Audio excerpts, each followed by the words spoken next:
Good morning leaders. నా పేరు రజిత లక్ష్మణ్. ఈరోజు మన టాపిక్ వచ్చేసి ఐ సపోర్ట్. ఐస్ హెల్దీగా ఉండడం మనకు చాలా ఇంపార్టెంట్. మనం చూస్తేనే కదా అది ఎంత అందంగా ఉందో లేదో అని తెలిసేది. అంతేకాకుండా మనం చేసే పని చూసి చేస్తేనే కదా అది ఎంత పర్ఫెక్ట్గా చేసామో లేదో తెలిసేది.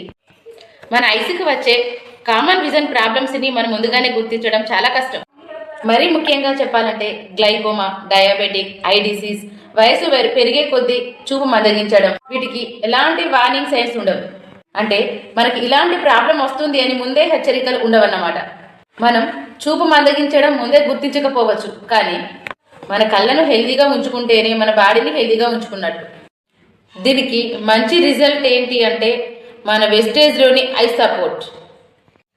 దీనిలో మ్యారీగోల్డ్ మరియు బిల్బెర్రీ ఎక్స్ట్రాక్ట్స్ ఉంటాయన్నమాట. ఇంగ్రీడియంట్ ఏంటంటే మన ఐ హెల్త్ని బాగా పెంచడానికి, ఇంప్రూవ్ చేయడానికి యూస్ఫుల్గా ఉంటుంది. వీటిలో ఏంటంటే లుటిన్ మరియు జియాక్సాంథిన్ ఉంటాయన్నమాట. ఇవన్నీ కూడా ఐ సపోర్ట్ని పెంచడానికి, మనకి రాత్రిపూట ఐ విజన్ని పెంచడానికి, ఐ ఇరిటేషన్ తగ్గించడానికి చాలా ఉపయోగపడుతుంది. కాబట్టి అందరూ ఈ ఐ సపోర్ట్ను వాడి కళ్ళని ఆరోగ్యంగా ఉంచుకుందాం. Thank you. Wish you wealth.